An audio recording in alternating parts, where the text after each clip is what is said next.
curse of the birds. In the end times, the curse of the birds will be brought upon Jerusalem. And you see this because of Jerusalem's disobedience. The beast and his armies try to rise up, and they're cursed with a great curse. And this curse is the birds that will eat their flesh.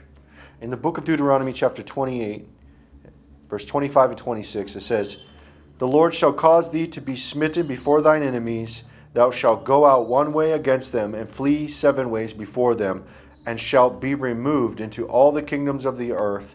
And thy carcass shall be meat unto all fowls of the air, and unto the beasts of the earth, and no man shall fray them away." The foreshadow of the birds eating the flesh in the end times are seen in the following scriptures.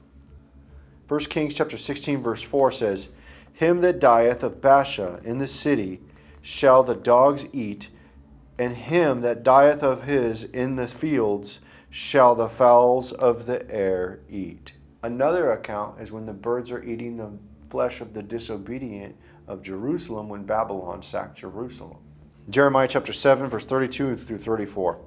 "And therefore, behold, the days come, saith the Lord, that it shall no more be called Tophet, nor the valley of the son of Hinnom, but the valley of slaughter. For they shall bury in Tophet till there be no place. And the carcasses of this people shall be meat for the fowls of heaven, and for the beasts of the earth, and none shall fray them away. Then will I cause to cease from the cities of Judah and from the streets of Jerusalem the voice of mirth, the voice of gladness, the voice of the bridegroom, and the voice of the bride, for the land shall be desolate. And the birds will be eating the flesh of those disobedient on Christ's return as they're cursed and their armies, and they lose the battle, and their flesh is scattered out to be fed to birds." Book of Revelation chapter 19 verse 17 and 18.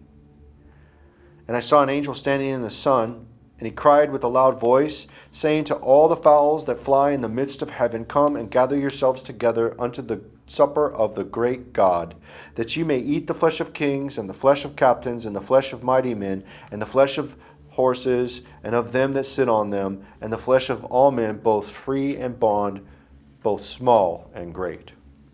And the remnant were slain with the sword of him that sat upon the horse, which sword proceedeth out of his mouth, and all the fowls were filled with their flesh." This curse will be laid upon all their armies and the disobedient.